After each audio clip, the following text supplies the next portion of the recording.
Welcome all friends. आज हमारा topic है आपातकालीन उपबंध। क्या है दोस्तों आपातकालीन उपबंध, इसके बारे में चलिए जानते हैं विस्तार से। तो संविधान के भाग 18 में अनुच्छेद 352 से 360 तक आपातकालीन उपबंध के बारे में बताया गया है। यानी कि यहाँ पर दोस्तों क्या बताया है कि हमारा भारत का क्या है संविधान के किस भाग में, भाग 18 में, और अनुच्छेद कहाँ से 352 अनुच्छेद से लेकर 360 तक के अनुच्छेद में क्या वर्णन है, आपातकालीन उपबंध का वर्णन है। यानी कि भारत में जो आपातकाल 3 प्रकार के हैं, कि बाहरी युद्ध होने पर, आंतरिक युद्ध होने पर, या दोनों के मतभेद होने पर कौन कौन सा आपातकाल लगाएगा, कौन लगा सकता आपातकाल और क्यों लगाता है। तो अनेक प्रकार के प्रश्न जो हैं जो एग्जामिनेशन में पूछे जाते हैं। तो यहाँ पर 352 से 360 तक आपातकालीन उपबंध बताए गए हैं हमारे संविधान के अनुच्छेदों में। आपातकाल के दौरान सभी राज्य केंद्र के पूर्ण नियंत्रण में आ जाता है। आपातकाल को 3 प्रकार में विभक्त किया गया, यानी हमारे भारत में 3 प्रकार के आपातकाल किसी भी समय लागू किए जा सकते हैं। यानी कि दोस्तों आपातकाल हैं जिसके लगने पर क्या होगा, राज्य है जो केंद्र के पूर्ण नियंत्रण में आ जाएगा। ठीक है, ये तो होगी एक फर्स्ट बात। दूसरी बात देखो, आपातकाल भारत में 3 भागों में बांटे गए हैं। 3 भाग कौन कौन से वो भी जानेंगे। तो आपातकाल किस समय लागू होंगे उसके सभी तथ्यों के बारे में चलिए जानते हैं। तो सबसे पहले हमारी बात यहाँ पर हो रही है कि आपातकाल के 3 प्रकार बताए थे। तो चलिए आपातकाल के प्रकार। पहला प्रकार है युद्ध या बाह्य आक्रमण, यानी कि कोई युद्ध हो रहा है और जो बाहरी आक्रमण है, यानी कि भारत है देश पर अगर पाकिस्तान आक्रमण करता है तो उस समय अनुच्छेद 352 लगेगा, जिससे देश पर आपातकाल स्थिति घोषित की जाएगी। दूसरा आपातकाल है राज्य में संवैधानिक तंत्र की विफलता के कारण राष्ट्रपति शासन लगता है। यानी कि संवैधानिक विफलता, यानी कि भारत में किस शासन चल रहा है, मान लो नरेंद्र मोदी बीजेपी का चल रहा है, तो अगर ये सरकार फेल हो जाए तो राष्ट्रीय आपातकाल लगेगा, आपातकाल 356, जिस पर राष्ट्रपति शासन लागू हो जाएगा। प्रधानमंत्री के हाथों में फिर कुछ नहीं रहेगा। अगर पार्टी भी बिखर जाए तो सरकार बिखर जाए तो फिर राष्ट्रपति के हाथ में वो शासन चला जाएगा।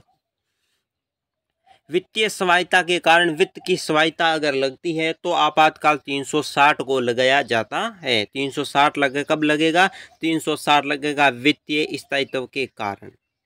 अब आपातकाल की घोषणा के प्रकार, किस प्रकार घोषित किया जाना चाहिए, क्या है प्रकार, चलिए जानते हैं। राष्ट्रपति विभिन्न परियोजना को या परियोजनाएं जारी कर सकता है। ये उपबंध 1975 में 38वें संविधान संशोधन अधिनियम द्वारा जोड़ा गया है। यानी कि आपातकाल की घोषणा के किस किस के प्रकार हैं, यानी कि राष्ट्रपति विभिन्न परियोजनाएं जारी भी कर सकता है। ये उपबंध 1975 में 38वें संविधान संशोधन के द्वारा जोड़ा गया है। कब हुआ था, 1975 में। कौन सा, 38वां संविधान संशोधन। जब घोषणा युद्ध या बाह्य आक्रमण के पर आधारित की जाती है तब इसे बाहर आपातकाल कहा जाता है। बाहर आपातकाल या बाह्य आपातकाल क्या है, जब युद्ध हो दोस्तों, बाह्य आक्रमण यानी कि दूसरे देश भारत पर आक्रमण करता है, तब दोस्तों ये बाहरी आपातकाल लगाया जाता है। जब घोषणा सशस्त्र विद्रोह के आधार पर की जाती है तब इसे आंतरिक आपातकाल कहा जाता है। जब दोस्तों सशस्त्र विद्रोह, देश के भीतर विद्रोह हो जाता है, सशस्त्र विद्रोह यानी शस्त्र से लेकर जो लड़ाइयाँ हो जाती हैं, उस समय भारत में आंतरिक आपातकाल की शक्ति लगाई जाएगी। आंतरिक गड़बड़ी को 1978 के 44वें संविधान संशोधन द्वारा सशस्त्र विद्रोह नाम रखा गया था। यानी कि दोस्तों आंतरिक गड़बड़ी पहले नाम था, 1978 में 44वां संविधान संशोधन के तहत इसका नाम बदलकर सशस्त्र विद्रोह कर दिया गया था। राष्ट्रपति मंत्रिमंडल को लिखित सिफारिश के बाद ही शासन लागू कर सकता है। दोस्तों राष्ट्रपति है वो क्या कर सकता है, मंत्रिमंडल को लिखित सिफारिश पहले देने पड़ेगी, उसके बाद ही आपातकाल लागू कर सकता है, वरना आपातकाल भारत में लागू नहीं हो सकता। उसका कारण क्या है, क्यों आपातकाल लगा रहे, वो सब स्थिति राष्ट्रपति को पहले जो लिखित रूप से मंत्रिमंडल को देनी होगी, उसके बाद आपातकाल लागू होगा। आपातकाल की घोषणा की 1 माह के बाद दोनों सदनों द्वारा अनुमोदित हो जाना चाहिए, लेकिन संवैधानिक और वित्तीय संकट उसकी समय सीमा 2 महीने के अंदर हो जानी चाहिए। यानी कि दोस्तों आपातकाल की घोषणा भारत में हुई है तो इसके घोषणा होने के 1 माह के भीतर दोनों सदन है, लोकसभा और राज्यसभा, उसको अनुमोदन यानी उसको सूचना देनी चाहिए कि भारत में ये आंतरिक गड़बड़ी है जिसके कारण मैं आपातकाल लगा रहा हूँ, मैं भारत का राष्ट्रपति हूँ। ये सब कुछ उसे लिख कर देना पड़ेगा और दोनों संसद जब उसे अनुमति देंगे तब ही वो आपातकाल आगे चलेगा, वरना 1 महीने के भीतर उस आपातकाल को समाप्त कर दिया जाएगा।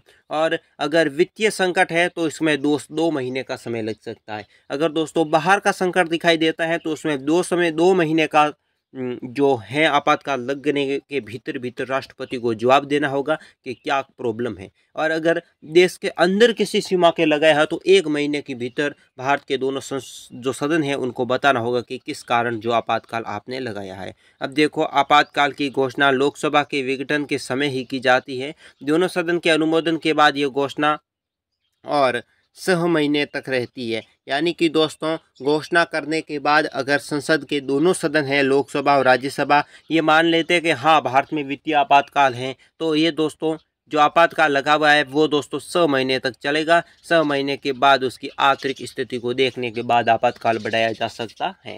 ठीक है, तो दोस्तों अभी तक आपने मेरे यूट्यूब चैनल को सब्सक्राइब नहीं किया तो कर दीजिए, वीडियो को लाइक करें, दोस्तों के साथ शेयर कर लें और दोस्तों हमारे चैनल के अधिक से अधिक सपोर्ट करने की कोशिश करें। ओके, अगला आप देखते हैं। अगला है जो आपातकालीन घोषणा की समाप्ति। अब आपातकाल घोषणा की समाप्ति कैसे होगी वो देख लेते हैं।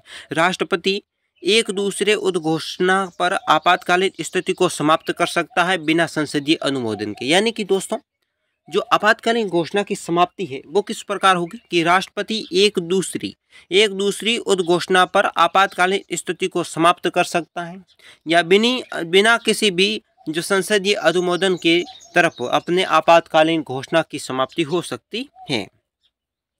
अब देखो आपातकालीन स्थिति के क्या पड़ते हैं प्रभाव के बारे में चलिए जानते हैं। तो प्रभाव सबसे पहला हो सकता है कि आपातकाल के दौरान केंद्र और राज्य के संबंधों पर प्रभाव पड़ता है।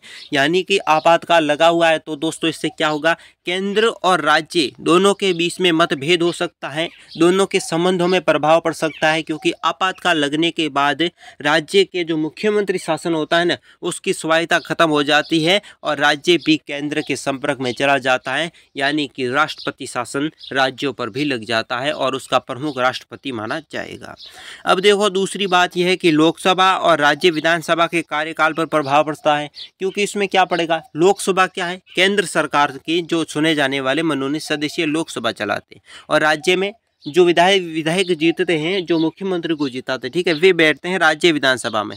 तो अब क्या होगा कि लोकसभा के द्वारा जीता हुआ राष्ट्रपति शासन लगेगा तो राज्य विधानसभा के जो भी जितने भी सदस्य हैं उनको घर बैठना होगा कि उनकी कोई भी शासनकाल या उनका कोई भी काम नहीं होगा क्योंकि राष्ट्रपति शासन लग जाएगा। तो इसलिए इन दोनों के बीच में प्रभाव भी पड़ेगा। ये आगे देखो अधिकारों पर भी प्रभाव पड़ेगा। यानी कि अब राज्यों यानी कि भारत के देखो 29 राज्य हैं तो अब वापस 28 राज्य हो गए। तो अब 28 के 28 राज्यों पर एक ही प्रभाव पड़ेगा। यहाँ पर राजस्थान में मुख्यमंत्री चाहेगा वो प्रभाव पड़ेगा, गुजरात में देखो तो मुख्यमंत्री चाहेगा वो प्रभाव पड़ेगा, हिमाचल प्रदेश हमारे उत्तर प्रदेश में जहाँ पर भी जो हैं वही प्रभाव पड़ेगा। परंतु यहाँ पर अधिकांश देखा जाए दोस्तों तो अधिकारों का प्रभाव एक समान पड़ना शुरू हो जाएगा। अब देखो लोकसभा का कार्यकाल आपातकाल स्थिति में लोकसभा का कार्यकाल कैसे चलेगा वो एक महत्वपूर्ण तथ्य है। तो आपातकाल स्थिति में लोकसभा का कार्यकाल 5 साल से 1 वर्ष के लिए ज़्यादा बढ़ा सकता है। यानी कि दोस्तों आपातकाल लगा हुआ है तो दोस्तों लोकसभा का कार्यकाल कितना होता है 5 वर्ष, इसे 1 वर्ष बढ़ा दिया जाएगा, ये हमारे संविधान में लिखा हुआ है। लेकिन आपातकाल बंद होने के बाद ही ये स्थिति 6 माह से ज़्यादा नहीं बढ़ सकती। अब अगर देखो 5 साल का क्या लगा है, आपातकाल लगा है, 5 4 1 महीने हो गए, इसको 1 साल बढ़ाया 6 साल हो गए, ठीक है। 5 साल आपातकाल था, एक महीना ऊपर गया, यानी कि अब हो गए 5 साल 1 महीना। अब आपातकाल समाप्त हो चुका है तो 6 माह के भीतर वोट करवाएगा। तो यानी कि 5 साल 7 महीने में नई सरकार बन सकती है। यानी अगर आपातकाल चलता है तो 6 साल तक चल पाएगा, उसके बाद वोट करवाने ही पड़ेंगे। तो इस प्रकार भी एक प्रभाव पड़ेगा। पांचवी लोकसभा 1971 से 1977 तक का कार्यकाल 2 बार यानी एक समय में 1 वर्ष के लिए बढ़ाया जा सकता है। 2 बार एक समय में दोस्तों 1 वर्ष के लिए इसका लोकसभा का कार्यकाल बढ़ाया जा सकता है और ये 2 बार बढ़ा सकता है यानी कि 2 वर्ष तक भी आसानी से बढ़ भी सकता है। ऐसी स्थिति में राज्य विधानसभा का भी कार्यकाल बढ़ाया जा सका है। राज्य विधानसभा के जितने भी सदस्य हैं लोकसभा के भीतर उनका भी कार्यकाल बढ़ेगा, क्योंकि जब तक आपातकाल लगा होगा तब तक वोट नहीं होंगे। अब मूल अधिकारों पर क्या प्रभाव पड़ेंगे आपातकाल के समय में, तो देखो आपातकालीन स्थिति में राज्य अनुच्छेद 19 द्वारा समूल अधिकारों को कम करने और उन्हें हटाने के लिए कानून बना सकता है। यानी कि उस अनुच्छेद समूल अधिकार हैं उनको कम भी कर सकता है, उसे हटाने का भी कानून आपातकाल के भीतर बनाया जा सकता है। आपातकाल समाप्ति के बाद अनुच्छेद 19 स्वयं पुनर्जीवित हो जाएगा और अनुच्छेद 19 जो दोस्तों है वो स्वतः जीवित हो जाएगा और भारत में वापस मूल अधिकार लग जाएंगे। यानी कि यहाँ पर देखा जाए तो देखो कि आपातकाल में के दौरान सब मूल अधिकारों को हटा सकता है राष्ट्रपति। जैसे ही आपातकाल समाप्त हुआ, ठीक है, तो समाप्त होने के बाद ये वापस मूल अधिकार जीवित हो जाएंगे, यानी वापस वही सब मूल अधिकार चलेंगे, उसे कोई हटा नहीं सकता। कुछ महत्वपूर्ण अनुच्छेदों के बारे में महत्वपूर्ण तथ्य। अनुच्छेद 358 केवल अनुच्छेद 19 के अंतर्गत मूल अधिकारों से संबंधित अनुच्छेद कौन सा है? अनुच्छेद 358 है, जो अनुच्छेद 19 के अंतर्गत मूल अधिकारों से संबंधित है। अनुच्छेद 359 जो आपात का शक्ति माता है, ये किससे है? ये संबंधित है जिसका राष्ट्रपति आदेश द्वारा निलंबन हो सकता है। राष्ट्रपति आदेश करे तो ये निलंबन भी इस आपातकाल के दौरान कर सकता है। ये आपातकाल के संबंधित अनुच्छेद, ठीक है। अनुच्छेद 358 क्या है? आपातकाल की घोषणा होने पर अनुच्छेद 19 के अंतर्गत मूल अधिकारों को निलंबन कर सकता है और तथा 359 मूल अधिकारों का निलंबन नहीं करता है, अपितु राष्ट्रपति ये शक्ति देता है कि वो मूल अधिकारों को निलंबन को लागू करे तो वो भी वहाँ पर लागू कर सकता है अनुच्छेद 359 को। अब अनुच्छेद 358 क्या कहता है? बाह्य आपातकाल के लागू होता है, लेकिन सशस्त्र विद्रोह में ये लागू नहीं होता है, पर अनुच्छेद 359 दोनों पर ही लागू होगा। बाह्य विद्रोह होगा तो 358, अगर केंद्र विद्रोह होगा 358 नहीं लगेगा। अगर ऐसी स्थिति में 359 दोनों में लग सकता है। बाहरी विद्रोह होने पर 359 अनुच्छेद लगा सकते हैं और अगर बाहरी आक्रमण अंदरूनी आक्रमण है तो भी 359 अधिनियम लगा सकती है। अनुच्छेद 358 संपूर्ण देश में लागू होता है, लेकिन अनुच्छेद 359 संपूर्ण देश तथा किसी भी भाग में लागू होता है। इस तरह आपातकाल के अब तक 3 बार दोस्तों आपातकाल लगे हैं। 1962 में भारत चीन आक्रमण के दौरान, कब लगा था? जो 1962 का भारत चीन आक्रमण हुआ था उस समय लगा था। 1965 में पाकिस्तान के विरुद्ध हुए युद्ध में आपातकाल जारी किया था, पाकिस्तान से विरुद्ध युद्ध हुआ था। 1971 में पाकिस्तान के आक्रमण के समय ये जारी हुआ था आपातकाल। 1975 में बाह्य आक्रमण सशस्त्र बलों द्वारा उत्पन्न, इसी में अधिकारों का दुरुपयोग के विरुद्ध में व्यापक विरोध भी हुआ था दोस्तों कि आपातकाल क्यों लगाया गया, तथा यही आपातकाल सबसे ज़्यादा विवादित था 1975 में। 1977 में लोकसभा चुनाव में जनता दल की पार्टी बनी थी, तब 1975 में के दुरुपयोग का पता लगाने के लिए शाह आयोग का गठन किया था, जो 1975 में दोस्तों आपातकाल लगाया था। 1977 में जनता पार्टी जीतते ही शाह आयोग के गठन किया था आपातकाल की जांच करने के लिए। ये सवाल कई बार पूछा जाता है, शाह आयोग का संबंध है, तो सही जवाब होगा आपातकाल का जांच करने के लिए 1975 के आपातकाल। इसी बार 44वां संविधान संशोधन 1978 लगाया गया, जिसमें आपातकाल अधिकारों के दुरुपयोगों को रोकने के लिए कई उपाय बताए हैं। जो 44वां संविधान संशोधन किया गया था, जिसमें 1978 में ये लगाया गया कि आपातकाल का दुरुपयोग कोई नहीं कर सकता। राष्ट्रपति शासन अनुच्छेद 356 अनुच्छेद 356 के अंतर्गत राज्य में संवैधानिक तंत्र विफल हो जाने पर केंद्र राज्य को अपने नियंत्रण में ले लेता है। इसे ही राष्ट्रपति शासन कहते हैं। राष्ट्रपति शासन किस अनुच्छेद के भीतर है? अनुच्छेद 356। ये प्रश्न कई बार पूछा जा चुका है। इसका देखो क्या होता है, राज्य में संवैधानिक तंत्र, ठीक है, विफल हो जाने पर, ये दो चीज हुई तब दोस्तों केंद्र क्या करेगा? राज्य को अपने नियंत्रण में ले लेगा। इसे क्या कहते हैं हम? राष्ट्रपति शासन। राष्ट्रपति शासन की समय अवधि क्या है? राष्ट्रपति शासन की घोषणा 2 माह के भीतर ये दोनों सदनों द्वारा अनुमोदित हो जानी चाहिए। इस परिस्थितियों में राष्ट्रपति शासन 6 माह तक चलता है। दोस्तों राष्ट्रपति शासन कितने माह तक चलता है? 6 माह तक चलता है। इसकी घोषणा 2 महीने के भीतर होती है। इसे 3 वर्ष की अवधि के लिए संसद में स्वीकृति प्रत्येक 6 माह के लिए बढ़ाया जा सकता है। 3 वर्ष तक तो यह आपातकाल बढ़ाया जा सकता है, पर ऐसे नहीं कि 3 माह तक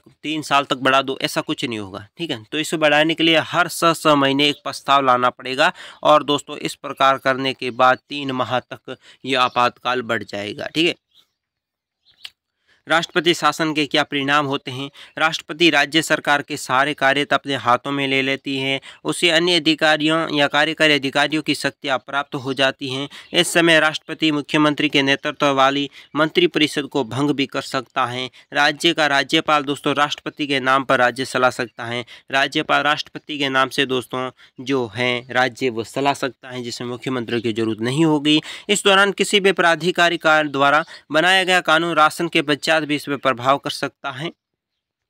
राष्ट्रपति को इस स्थिति में उच्च न्यायालय की शक्तियां प्राप्त हो जाती है। किसको? राष्ट्रपति को। कौन सी शक्तियां प्राप्त होगी? उच्च न्यायालय की शक्तियां राष्ट्रपति को आपातकाल में प्राप्त हो जाएगी। अनुच्छेद 356 का प्रयोग 1950 में अब तक लगभग 100 से अधिक बार राष्ट्रपति शासन लागू हो चुका है। यानी कि 350 से अब तक दोस्तों लगभग 100 से भी अधिक बार राष्ट्रपति शासन देश में लागू हो चुका है। अनुच्छेद 356 संविधान का सबसे बड़ा विवादवश और आलोचनात्मक जो आपातकाल था, जो अनुच्छेद 356 का सबसे बड़ा विवादास्पद था। सर्वप्रथम राष्ट्रपति शासन दोस्तों पंजाब पर लगाया गया था 1951 ईस्वी में। कब लगाया गया था? पंजाब में। कहाँ लगाया गया था? पंजाब में। कब? 1951 ईस्वी में राष्ट्रपति शासन सबसे पहले लगा था। 1988 में नागालैंड में, 1990 में कर्नाटक में, 1991 मेघालय में राष्ट्रपति शासन का वैध नहीं ठहराया गया। यानी कि राष्ट्रपति शासन लगाया गया पर यह किसी गलत फहमी के कारण लगाया गया था, इसे वैध शासन नहीं माना जाता। संविधान का मृतपत्र अनुच्छेद 356 को माना जाता है। अनुच्छेद 356 को क्या कहते हैं? संविधान का मृतपत्र। ये प्रश्न भी कई बार पूछा जा चुका है। वित्तीय आपातकाल का संबंध किससे है? अनुच्छेद 360 से वित्तीय आपातकाल का संबंध है। अनुमोदन वो समयावधि कितनी होती है? वित्तीय आपातकाल की घोषणा की तिथि 2 माह के भीतर संसद की स्वीकृति मिलना अनिवार्य। अगर वित्तीय आपातकाल लगा है तो दोस्तों संसद की स्वीकृति 2 माह के भीतर लाना पड़ेगा, वरना यह आपातकाल विफल माना जाता है। ये वित्तीय घोषणा के दौरान लोकसभा विघटन हो जाती है।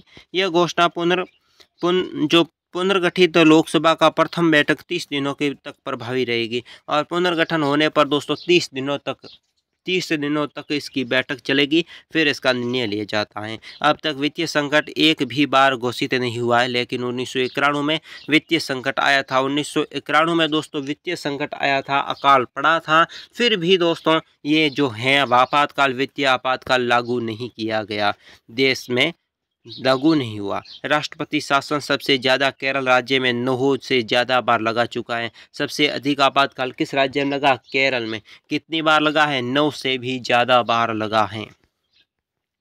आपातकालीन संबंधी महत्वपूर्ण अनुच्छेद के बारे में चलिए जान लेते हैं। अनुच्छेद 352 आपातकाल की घोषणा के संबंधित है। अनुच्छेद 353 दोस्तों आपातकाल के लागू होने पर प्रभाव है। अनुच्छेद 354 आपातकाल की घोषणा जारी रहते राजस्व के वितरण से संबंधित प्रावधान को लागू करना है। अनुच्छेद 355 है राज्य के बाहरी आक्रमण तथा आंतरिक सुरक्षा संबंधी संघ के कर्तव्य का संबंध करता है। अनुच्छेद 356 है दोस्तों राज्य का संवैधानिक तंत्र की विफलता के संबंधित प्रावधान बताता है। अनुच्छेद 357 और 356 की जारी घोषणा के बाद 357 में है 356 के जारी होने के बाद विधायी शक्ति का प्रयोग अनुच्छेद 357 करेगा। 356 लागू होने के बाद इसे लागू किया जाएगा। अनुच्छेद 358 आपातकाल में अनुच्छेद 19 की दोस्तों प्राविधानों का अध्ययन दोस्तों कहाँ मिलेगा? अनुच्छेद 358 में मिलेगा। अनुच्छेद 359 में आपातकाल के भाग 3 में प्रदत्त अधिकारों को लागू करना और इसे स्थगित करने का काम अनुच्छेद 359 करता है।